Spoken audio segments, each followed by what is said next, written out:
What's up, guys? Welcome back to my channel. So I'm here today to talk about The Real Housewives of Salt Lake City, Season 4, Episode 13, Bermuda Views and Bathtub Blues. So be sure to like, comment, subscribe, and let's jump right on into it. So Lee's all packed for Bermuda, and Whitney says that she's really excited, though she's still a bit irritated with Lisa. We then see them arriving to Bermuda, all the airport bullshit and whatnot.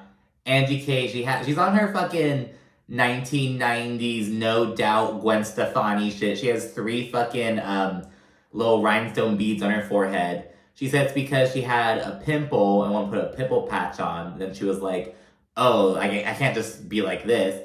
So she put the fucking bedazzle on it. Then she was like, well, I need a bit more. So she put a 3 to balance it out. There's this whole fucking thing. And Meredith, so everyone at the airport, they took like a sleeping pill. Whitney says that Meredith accidentally took 2 of them. And she was all fucking out of it. Like, she like fell asleep and had to be woken up before they like boarded the airplane. She got off the plane and she was all cold on this tropical ass island, all that shit. So, I don't know, it's just bullshit. Remember what Lisa said, I believe it was just last season, about the whole like, oh, I don't pop pills, you do, bitch. They're seeing this kind of vibe. I don't know, girl. So there's all that shit. Once they arrive to the resort, they literally race to pick rooms. I'm not just saying like, oh, they like are in a hurry. Like they're really like, all right, go! And they like disperse and run like fucking cockroaches to their rooms. And Meredith, because she's like in a fucking blanket, all sickly and shit, she's like, so it's like she's like gets the fucking short end of the stick essentially. And yeah, since she lagged, she actually gets the 1 room with no bathtub. Like, literally every single other room has a bathtub, but Meredith, you know, she didn't get that one. So she's kind of bummed out about that. She's not too pleased when she goes to rest and whatnot. Shortly afterwards, Monica goes to go check on Meredith. She takes her some food and whatnot, because Meredith obviously isn't feeling too well. So she goes over and kind of sits with her and whatnot, and Meredith confirms that, you know, despite the others seeing how she doesn't feel well, she still wound up with the 1 room without a bathtub. And Meredith says, you know, it shows the level of respect that I have from the women in this group, which looks like a 0 at this point. She's so upset, and on the one hand, I can kind of like understand a little bit, because, okay, Meredith, she's like, oh, bathtubs, bathtubs, bathtubs. She's kind of annoying about it, but that is like her thing. You know what I mean? And she isn't feeling well. And again, literally every single other room has the bathtub. It's not even like, oh, this 1 room has the bathtub. It's like, no, she has the 1 room without one. And later on, Monica in the confessional, she's like, I care for Meredith. You know, I'm here for her. I really am. But I don't care enough to give up my room. And Monica is one of the hosts. Monica and Heather are hosting. Heather, she's like, I feel kind of guilty because I actually do have a bathtub and I don't even like taking baths. But I treat it as like my personal hamper. So that's why she's fucking doing that. Lisa, she's like, I know Meredith loves bathtubs, but I love views and I'm not giving mine up. So she also doesn't give a fuck about the bathtub, but like there are other reasons they want to give up their rooms, I guess. So yeah, Meredith's upset with that. Meanwhile, Lisa and Whitney chat with Heather and Angie K, respectively. We learned that after Meredith's event, Whitney actually texted Lisa, kind of trying to clear the air, I guess, but Lisa never responded. And Whitney straight up says that, you know, she can help Lisa become a better version of herself through their friendship, but it seems like that's kind of out the door now. And Whitney actually said something like, oh, it took me like 2 years to get to this point with Lisa, blah, blah, blah, like, saying that she's all helping her, and I'm like, well, hold on, girl. Like, of course Whitney's gonna say, oh, you know, I'm helping you do all this self-betterment, because remember, she's on her fucking healing journey, her never-ending healing journey. And your healing journey should never, like, be never-ending, but Whitney is just so, like, it's all she talks about, you know what I mean? It's like, okay, girl. And Heather actually tells Lisa about this, because Whitney mentioned to Heather that, like, oh, you know, I helped Lisa in all these ways, all this self-betterment, and now she's treating me like shit. So Heather tells Lisa this, and Lisa's like, what the fuck? She really pushes back on it, and she's like, no, she did not help me become a better version of myself. I'm great as I am. We know how Lisa is, but I like support it in this moment. You know what I mean? It's like, girl, Whitney's doing too much. She's all about, oh, I'm healing. I'm all about self-improvement and betterment, blah, blah, blah. And like, she's saying that she's bringing Lisa the same vibe, but Lisa's like, no, like, why are you saying that you're saying that I'm, like, lacking in these areas? Like, what the fuck? And granted, it's always good to, like, grow in different ways, but it's the manner in which it's being said. It's not genuine, you know what I mean? And in the confessional, Lisa says, you're not the Messiah, Whitney. Maybe you should go back to church and find out who Jesus actually is. Like, all this shit. Monica then rejoins Heather and Lisa at that point, and she fills them in about why Meredith's upset. And after Monica's like, oh, she just feels like everyone's acting selfishly by not giving her a bathtub. Lisa, the fucking first thing out of her mouth, I'm not selfish. She's always so quick to shut down any insinuation. She's self-absorbed, blah, blah, blah, anything like that. And it's like, I mean, is there a reason you're so quick to shoot that shit down, girl? It's like, that like, kind of hits a nerve. Like, are you tired of being told that? Are you tired about reading that? I don't know. And yeah, Monica, Heather, and Lisa, again, they're just not down to go to their rooms. They're like, yeah, it sucks that Meredith's upset, but I'm keeping my bath. And I don't think any of them actually like taking baths. They're just like, I'm not giving up my room at this point. So, I don't know, girl. Production actually ends up sending a medic up to Meredith's room as everyone else settles in and gets ready. Everyone except Meredith, obviously, they head down to the beach for cocktails. And Lisa's making some jabs over Whitney's embetterment and best self comments and all that bullshit. We then flash back to Meredith, and she's in bed, all fucking disoriented, getting her makeup done. And she's like, I don't even know what's going on. Just like, all this bullshit has her IUD. It's this whole fucking thing. I don't really know what's going on. I didn't somehow. I really am curious about a bathtub in my room with no bathtub. But anyways, Meredith rejoins the group right as they're boarding the van to go head out to dinner. And on the van, Meredith asks the group, oh, who here has a room with a bathtub? And again, literally everyone else has one. And Meredith goes on about how she felt like, so disregarded, blah, blah, blah. She felt so ill. And all she wanted was a warm bath, but she couldn't take it because no tub. And it's like, well, Meredith, maybe instead of a warm bath, you drink some fucking water. You're obviously dehydrated. Like, girl, like, prioritize your shit. I get it. A warm bath sounds bomb. But girl, like, you're like on death's doorstep, bitch. Worry about the larger shit. You know what I mean?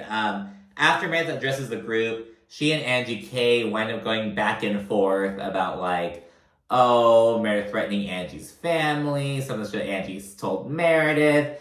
It just kind of devolves to that at one point. Right before they roll up to the restaurant, Meredith's like, look, Angie, we should have a one-on-one, blah, blah, blah. So maybe we'll see that, but, by the end of this episode in the preview, who knows about that. But anyways, at the table, the ladies, they apologize to Meredith before Whitney sees the opportunity to address Lisa. She's basically like, oh, in the spirit of addressing things you're upset with, Lisa. And that's a kind of segue to that. But in the confessional, Lisa says that she feels like Whitney is like looking for someone to take her grief out on versus looking for someone to comfort her. Some shit like that.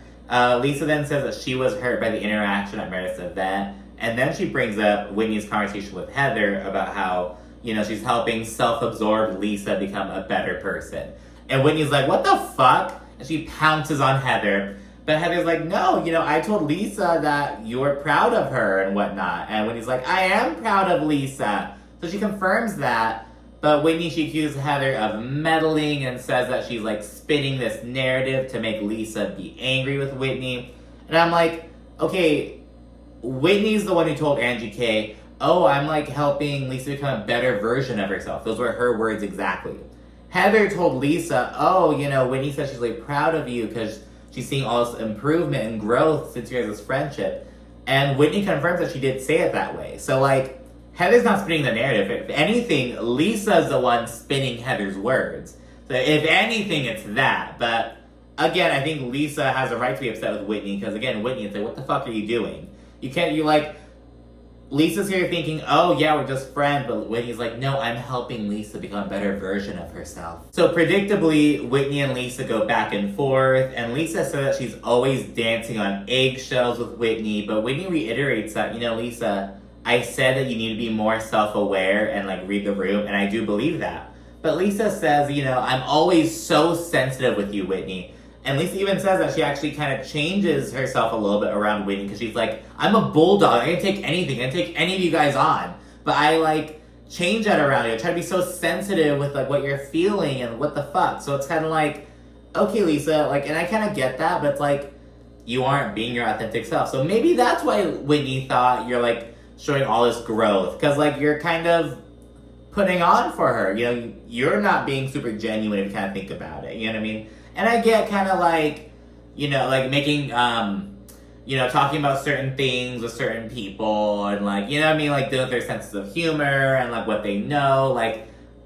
I have some friends who like have never seen Family Guy a day in their life. I'm not gonna make Family Guy references around them. But other friends I can, you know what I mean? Like things like that. So I kind of get how there's like a little bit of shifting going on, but it sounds like Lisa was just straight up like putting a mask on to be with Whitney, if that kind of makes sense. I don't know though. Then they segue to the situation between Lisa and Heather about the whole Mormon church thing. And they talk about how Whitney just straight up put herself in the middle of that. I'm not sure how they segue. They're kind of like just touching on a situation between, you know, Lisa, Heather, and Whitney. So that's how that comes up as well, I guess. And this prompts Whitney to say, oh, well, Heather was so triggered over my friendship with Lisa. But Heather tells Whitney, hey, don't fucking narrate me. Don't like throw these terms, use your language on me. Like, no. But Whitney tells Heather to shut the fuck up after some back and forth. And Heather really chastises Whitney because Heather's like, really gonna tell me to shut the fuck up? Like, we just told me to shut the fuck up. Whitney's like, yeah, because I can. Because I can. Whitney seems to be on some similar shit to like what Kyle Richards is on Beverly Hills. Like, I'm gonna do this shit because I can. I'm tired of being boxed in to this like thing. That seems to be kind of like the vibe that they're both on these different shows. Whitney then addresses Lisa and she's like, you know, I just feel like you've comforted me in the past and, you know, you've really been there for me. And this makes Heather literally laugh. And in a confessional, she's like, what Whitney is talking about is delusion. You should try it. It's great. Just like that, talking about that. And a little bit later, Whitney like randomly tries to like cheers with Heather. And Heather refuses. And Whitney's like, oh, is it because I told you to shut the fuck up? And they're like, no, it's because you're acting like some weird devotee to the Lisa cult. Like, when did you guys get so close? When did you guys form this close-ass emotional bond? Like, what the fuck? And I'm like, okay, Heather, and all this bullshit. And Whitney gets really fucking weird at this point. She's like, there's a lot you don't know about me and Lisa's friendship. And if you did know about it, you'd be so triggered. And it's like, Whitney, shut the fuck up. No one cares. It's very just like grade school. This prompts Heather to pop off. And Whitney's like, everyone's so jealous that she's friends with Lisa. And Lisa sticks up for Heather a little bit. Because, you know, Heather's like, you have to stick up for me because, like, girl, this is crazy. And Whitney's like, oh, like, don't call me crazy.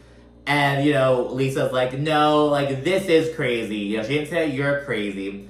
And this makes Heather say this fucking little snarky comment. And Monica fucking reacts. It's just so fucking funny. This is crazy. Thank you. Your best friend said it too, so I guess it's true. Oh! Like, I don't know, just a little timing of that. Oh! Like, everything Monica does is so funny to me. Monica's just so funny to me, dude. Like, I genuinely enjoy her presence. You know what I mean? Like, oh my god. I would, like, love to just, like, I stand Monica. I'm sorry, I do. And right then, Whitney says, oh, Heather, you're just jealous that I'm not calling you up for support. And then it randomly starts pouring rain, like raining cats and dogs type shit. And, you know, leaves head out, obviously. Back at the hotel, Monica initiates a conversation with Whitney, Meredith, and Angie K about who would win in a fight between Whitney and Heather. She's like, who'd you put your money on? And Angie's like, probably Heather. And Meredith's like, I don't know. And Whitney, she's like, no, I could beat her up in a second. Like, Heather would act like she could beat me, but she can't. And she's like, I'm trained in jujitsu and Muay Thai. I could break her elbow in 2 seconds. All this shit. Like, Whitney, shut up. Whitney is like a fucking 6th grader. I swear. It's like, Whitney, like, it's just like, girl, what? But anyways, then it's just Monica and Meredith. They're talking one-on-one. Meredith says that she and Monica have grown a lot closer in the past month and a half or so. And, you know, Monica's really the only one supporting her in this moment. Yada, yada, yada. Meredith then talks about Angie K and his situation with her. And she claims that Angie is gaslighting and manipulating her, which Meredith is all too familiar with, she claims. Then, Monica gets kind of serious, and she mentions this Instagram page messaging both her and Meredith a few weeks ago. And Monica gives some context in the confessional, and she says, and we see a few scenes of like her and Meredith like hanging out around town and whatnot, like going to the spa, going to the boutique, like just hanging out and whatnot, going to lunch. Scenes that we didn't see play out on the show. That kind of, so we see that they have been growing closer. And Monica says that there's one day they're in Park City, and Meredith mentioned how like the Greek mafia used to like run Main Street back in the day. And this, prompted them to talk about Angie K and Miss fucking Greece. So they talk about that and whatnot, and then shortly thereafter, Meredith called Monica and said, hey, I just got this DM, blah, blah, blah.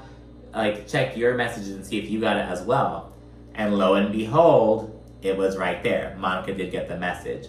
And later on, she got like another DM from another page, and they sent some like incriminating documents and whatnot, allegedly. And this whole speculation about Angie K is like shit about tax liens and bankruptcy, which I'm kind of like, okay, but like these can exist separate from like mafia type shit. It didn't sound like it was like money laundering type shit. It just sounded like bankruptcy, which I don't know. I know it can be like tied, but the word money laundering was never used. Do you get what I'm saying? They said stuff relating to Angie's businesses, blah, blah, blah. So I don't know, girl, but it seems kind of implying that they're not like legit kind of or whatnot. And Meredith says that she has no idea if she received the same DM. She's like, oh, I'm so behind on my DMs. I haven't checked them in a while.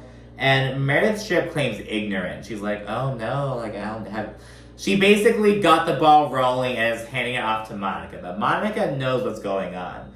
She smells something fishy. She's like, why is Meredith acting like she doesn't care about this? She has no idea when she's the one who called me. Meredith is trying to do the same thing she did to Whitney last season, to Monica. But Monica is smarter than Whitney, which may not be saying a lot, but she's like catching on to it, you know what I mean? Like, so I don't know, judging by the preview, it seems like Meredith's plan doesn't totally work out. Monica kind of gets Lisa on her side, and Angie K kind of shuts it down. Meredith's trying to get messy, but it seems like she's not going to have as much luck as she did last season. Now, Monica still brought it to the show. She still brought it up, which is like probably enough for Meredith. She's like, that's all I really wanted, just to get it out in the open. But it seems like Meredith isn't completely going to have her hands clean of this like she did in the past. You get me? And the episode ends with Meredith making this cryptic comment about karma. She's like, it always catches up. This isn't about me, it's about karma. Like when you do bad things just come back. All this cryptic shit. Meredith, she knows what she's doing. So anyways, let me know what you think down in the comment section. Be sure to also like, subscribe, and of course, stay tuned for more. Thank you so much for watching. Bye.